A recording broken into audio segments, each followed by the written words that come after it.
تو اس میں کو اپنے اندر سے ختم کریں. شیطان نے اللہ رب العالمین کے سامنے کیا کیا تھا؟ میں ہی کی تھی نا. سب سے زیادہ عبادت گزار ابلیس تھا. پہلے آسمان پہ اسے عارف کہا جاتا تھا، یعنی اللہ کو پہچاننے والا. دوسرے آسمان پہ اس کا کوئی اور لقب، تیسرے آسمان پر کوئی اور لقب.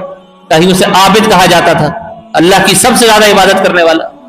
جب اللہ رب العالمین نے فرمایا کہ میں نے آدم کو خلق کر لیا ہے، اس کو سجدہ کرو، اس کو سجدہ تعظیمی کرو، تو شیطان اپنی گردن کو اکڑا کر کھڑا رہا. اس کے اندر میں آ گئی، اس کے اندر اکڑ آ گئی. اللہ رب العالمین نے اس سے پوچھا ما منعک ان تسجد، تجھے کس چیز نے روکا کہ تو سجدہ کرے؟ قال انا خیر منہ. دیکھیں اس نے کیا کہا، کہتا میں تو اس سے بہتر ہوں، میں اس سے بہتر ہوں.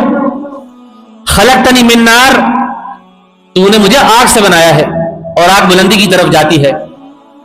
وخلقتہ من طین، اور اسے گارے سے بنایا ہے، کیچڑ سے بنایا ہے جو پستی میں رہتا ہے. انا خیر منہ، میں تو اس سے بہتر ہوں. تو ابلیس والی سوچ اختیار نہ کریں کہ میں فلاں سے بہتر ہوں، میں فلاں سے بہتر ہوں، میں تو 5 وقت نماز پڑھتا ہوں، سب سے پہلے مسجد میں پہنچ جاتا ہوں، پہلی صف میں جا کر بیٹھتا ہوں. بہت اچھی بات ہے، لیکن ساتھ کہیں یہ اللہ کا کرم ہے، یہ اللہ کی رحمت ہے، یہ اللہ کی توفیق ہے. جو نہیں پڑھ رہا نماز اسے آپ ذلیل نہ کریں، آتے جاتے اسے تانے نہ دیں.